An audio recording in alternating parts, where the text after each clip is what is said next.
What is up, YouTube? How's everybody doing? It's like 8 o'clock in the morning or something today, and it's Wednesday. So this video might go up Thursday maybe. I'm assuming this video will go up Thursday. So we're in the shop. We're rushing to get the Red Rocket ready. The tune is coming along pretty darn well. We do got some street tuning that we got to do. Unfortunately, I'm not going to make it to the dyno with the car, so most of my tuning is going to be street tuning, and at the track down in North Carolina for the YouTube call out, I'll be dialing in the tune per wideband hookup to my HP tuners, and logging runs and tuning runs and seeing if I can get this thing to just go faster and faster. So if anything, the YouTube call out for me, and my camera's like blurry, better. Gotta see this beautiful mug, you know? If anything, the YouTube call out for me is going to be the initial break-in and the initial tuning of the Red Rocket to make sure everything's running good until I can get to a dyno when I come back up to PA. But it's still going to be a very fun time. I know you guys are going to really enjoy seeing the car, hearing the car, watching the car, making some passes down the track. First and foremost, a lot of guys on YouTube have been asking me, Andy, you're going to blow up that 10-bolt rear end in your Red Rocket. It's going to go kaboom. Well, I know that, guys. And maybe it would, maybe it wouldn't go kaboom, because honestly, it's a 273 gear with an automatic. That's a really crazy gear. It's an airplane gear. So it'd be hard to break that, but it could very well happen. I mean, I was making 700 horsepower, close to 700 horsepower, going through that 10-bolt rear, running on the highway and stuff, and it was doing okay. But I'm going to show you guys something, and this is what's going in the Red Rocket. This actually came out of the white car. You probably all know what it is, but all you 10-bolt warriors don't have to worry anymore, because that is going in the Red Rocket. This right here, guys, is a Midwest chassis. Illinois, I think, is where they're located. Midwest chassis, fabricated 9-inch rear end. I bought this thing years ago for that car there, years ago. I used to launch that car, which was a 6-speed. I'd launch that car with this rear end and 410 gears at 6,500 clutch dumps on a twin disc clutch. And I tell you what, guys, this thing has never once failed me. Wonderful rear end, great fabrication. I do have this with the fill cap on the back. I bought this thing like 10 years ago. It's back braced. We're going to be using the panhard bar, the upper panhard bar as well. That's all for that car. We'll be using the control arms as well. We'll be using the stock sway bar, but we do have a airbag for this side, which we'll be implementing on the red car as well. Mitch is just cleaning shit up, man. I can't help it. Currently, this rear end has 31 spline Moser axles, which probably will be fine. As you guys can see, it has a strange nodular iron center section with a Daytona aluminum pinion support, 1350 yoke. So if you guys are hearing what I'm saying and you know what I'm talking about, you're going to probably be like, oh shit, Andy, this rear end ain't no joke, and it's going to handle whatever you can throw at it, especially that beast right there. Currently, it has 410s, 411 gears in it with a full spool. We don't play no games around here. Full freaking spool. So that's what's going in the car, and it's definitely going to make a difference, and it's definitely not going to break anything. So there you go, guys. I mean, that's the rear end going in the car. But we're going to move on. Mitch is going to go ahead and get this other rear end out. Right, Mitch? Yeah. And we're going to get that one in after I do the gears, because I've got a set of Richmond 355 gears for it, which are going in that one, which is going to be perfect for that car. But in the meantime, guys, I am kind of interested. I'm sure Mitch is probably interested. What happened to this 5.7 engine that was originally in the Red Rocket? Is it broken? Did a ringland bust? So I think what we're going to do is we're going to tear these heads off, and we're going to take a look at everything and just kind of get an idea of what happened to this engine and why it did what it did. Before we get started on this engine, I want to show you something real quick. Mitch has already gotten the rear end out of this car, the 10-bolt. So that is out. And I wanted to show you something that used to be on this car. It was my dry shaft safety loop that I used. I actually fabricated this dry shaft loop all by my lonesome. Welded it and everything. I want to show it to you guys. Just because it was one of those things I was really proud of. But yeah, I did all that back in the day. I used to work at a transmission shop years ago, and I ended up getting some scrap metal from a scrap yard and put that all together like so. So this is just 5-inch pipe, basically, and then 2 pieces of metal. This is down here like this because of the long torque arm, which is right there. That's a long torque arm version for the Midwest chassis rear end.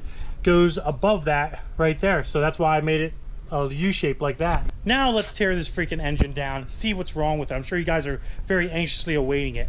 We're gonna take these heads off. We're gonna see what these things look like. I'm thinking I cracked the ringland on this side, the passenger side. We're gonna pull the driver's side head off first. I know you guys like to see carnage and damage. We're about to see it. Alright guys, let's see what we got going on here with this fella. Put those heads there. And it looks like, let me see here at the camera. Thank you. Got my boy helping me out here. Looks like this side's okay. And this actually had the not the MLS gaskets, but the graphite gaskets on this vehicle. But this side looks okay. It doesn't look like we have any damage. It looks like it was actually burning really good too. You can see by the pistons, the 17 pounds of boost that I was running it actually looked pretty good. It's pretty neat. Well, let's get the other side off. This is the side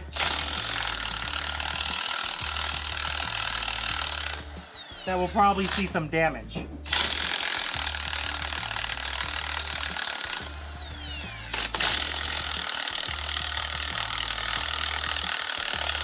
Right in here, Mitch.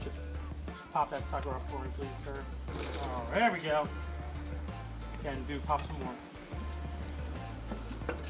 Alright, here we go, guys. As far as I can tell, there's no cracked ringland in this side either, but it's usually the second ringland that cracks, so it very well could be a cracked ringland on the other side, on the bottom side of the engine. Let's flip her over and let's see what we might have. Maybe we can find something on the bottom. Alright guys, we have it flipped over here. And let's see if we can see any damage. Oh, there it is. Oh no, that's not it. Never mind. That's the bottom of the piston. I was getting a little worried. Actually, no. Oh yeah, that's just the bottom of the piston. Huh. I don't know, guys. I'm not seeing, I mean, as far as what I can tell, I'm not seeing any damage to the block or to the engine itself. This engine might be okay, but it was definitely burning oil. So what could have very well happened was maybe the rings took a shit and it was pushing oil up past the rings from the blow-by. It's hard to tell. I mean, I would have to literally take the crank out, take the pistons out, take everything out of the engine, and take a much more closer investigation of what's going on. But my guess is, get out of here, you fly out. I'll smack you to death.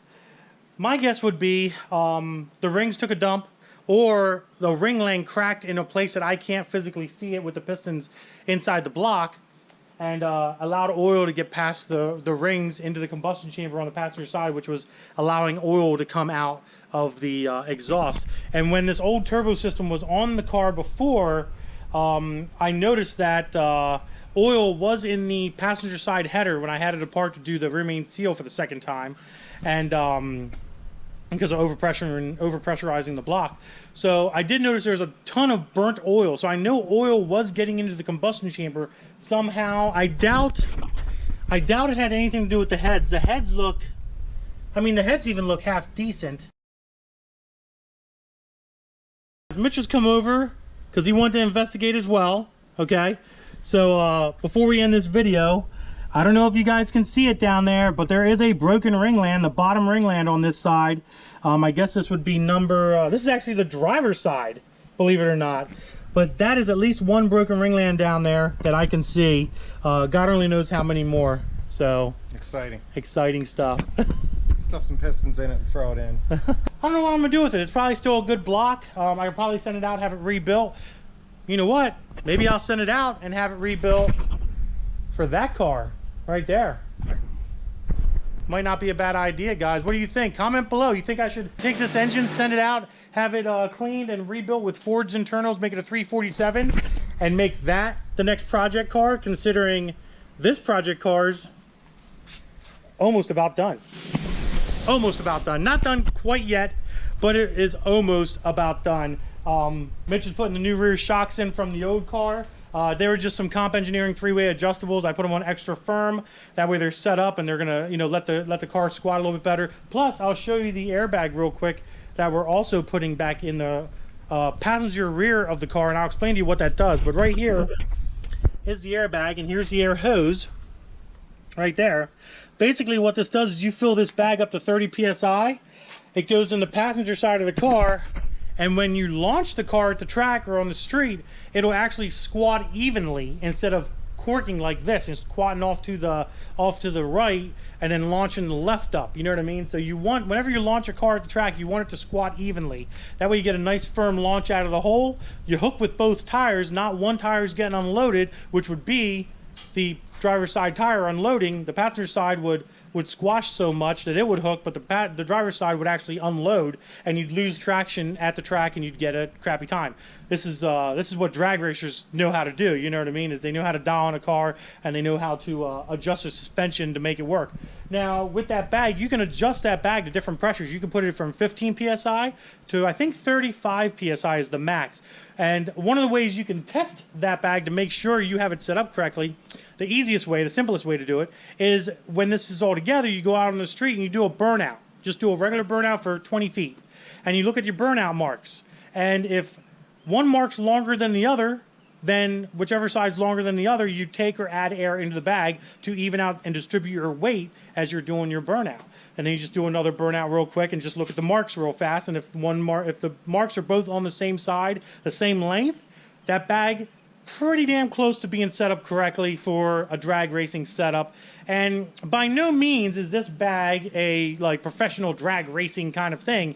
It's one of those things that, you know, guys that don't want to spend thousands of dollars in suspension, like myself, are going to use one of these bags to help with our launching down the track and on the street. So that's about all we got for you in this video. I hope you guys enjoyed the content. If you did, do me a big favor, subscribe to the channel. That little red button, hit that bell. That bell's going to notify you of future videos coming from me, and don't worry, there is going to be a lot of future videos of this car coming, so don't you worry about that. Obviously, like usual, like this video. Instagram is Diablo Formula Racing. Facebook is also Diablo Formula Racing.